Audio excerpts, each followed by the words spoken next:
मेरी और राम की शादीशुदा ज़िंदगी खुशहाल थी। घर में कोई कमी नहीं थी। सास-ससुर और मेरे पति और मेरा छोटा-सा संसार था। राम एक मल्टीनेशनल कंपनी में अधिकारी थे। अच्छी तनख्वाह और सारी सुख-सुविधा थी। राम और मैं बहुत खुश थे। शादी के 1.5 वर्ष बीतते-बीतते हम एक पुत्र के माँ-बाप बन गए। पोते को पाकर उसके दादा-दादी खुश थे।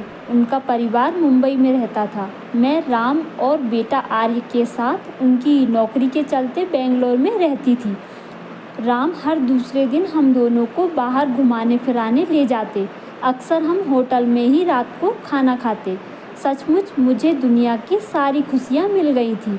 सच ही कहते हैं, माँ-बाप की पसंद और मर्ज़ी से किए फैसले अच्छे होते हैं। सब कुछ ठीक-ठाक था, मगर अक्सर जब सब अच्छा होता है, तब कभी-कभी बुराई का आगाज़ भी हो जाता है। एक दिन राम ऑफ़िस से आए तो हमेशा की तरह खुश नहीं थे। उनके चेहरे की परेशानी देख मुझे फ़िक्र होने लगी। वह जब भी घर लौटते तो सबसे पहले मुझे ढूंढते, फिर आर्य के साथ खेलने लगते। मगर उस दिन ऐसा नहीं हुआ। राम अपना बैग सोफ़ा पर रखकर चुपचाप बैठ गए। मुझे चिंता हुई तो वजह पूछने पर कुछ नहीं कहकर कमरे में चले गए। मैं समझी कि ऑफ़िस की कोई परेशानी होगी। मैंने रोज़ की तरह चाय बनाई और लेकर उनके कमरे में गई। पलंग पर बिना कपड़े बदले चुपचाप पड़े देखकर मुझे ज़्यादा चिंता होने लगी। इस तरह परेशान हाल मैंने उन्हें कभी नहीं देखा था। मैं चाय उनकी ओर बढ़ाया तो बिना मेरी ओर देखे कहा, रख दो टेबल पर। मुझे उनका यह व्यवहार अजीब सा लगा। कारण पूछने पर कहा, मुझसे बार-बार मत पूछो। जब बताना होगा तो बता दूंगा। मुझे आगे कुछ भी पूछने की हिम्मत नहीं हुई। मैं किचन में चली गई। 1 घंटे बाद सोए हुए आर्य को कमरे में लेकर आई, तब वह सो चुके थे। मैंने खाने के लिए उठाया, मगर उन्होंने कह दिया कि भूख नहीं है। मैं काफ़ी देर तक चिंतित रही। पता नहीं मुझे कब नींद आ गई। सुबह देर से मेरी नींद खुली। राम बिना मुझे बताए ऑफ़िस चले गए थे। मैं दिन भर परेशान शाम होने का इंतज़ार करती रही। मैंने सोच रखा था कि शाम को उनके परेशानी की वजह पूछ कर ही रहूँगी। शाम को वह देर से लौटे। उन्हें चाय देकर सामने बैठ गई और परेशानी की वजह जानने की ज़िद करने लगी। मेरी ज़िद पर राम गौर से मेरी आँखों में देखने लगे।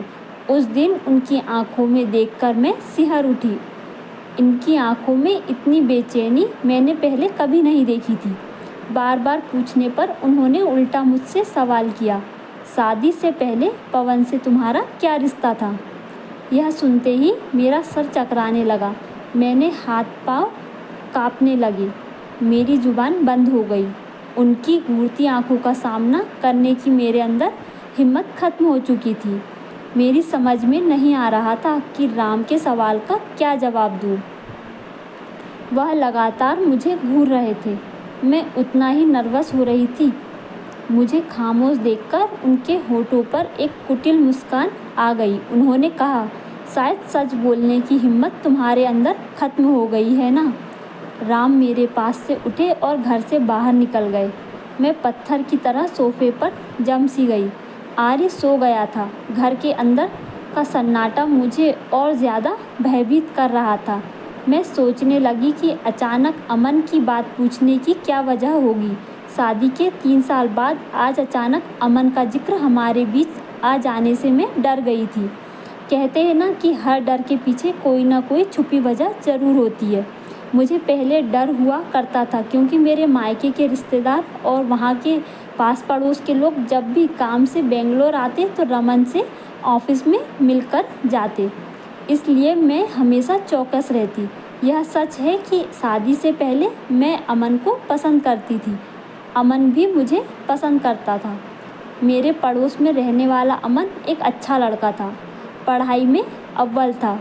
उसमें हर वह बात थी जिससे कोई भी लड़की आकर्षित हो सकती थी।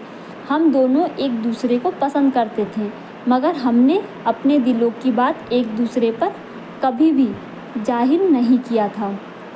फ्रेंड्स, इसका पार्ट 2 भी आएगा, उसे भी ज़रूर सुनिएगा। Thank you.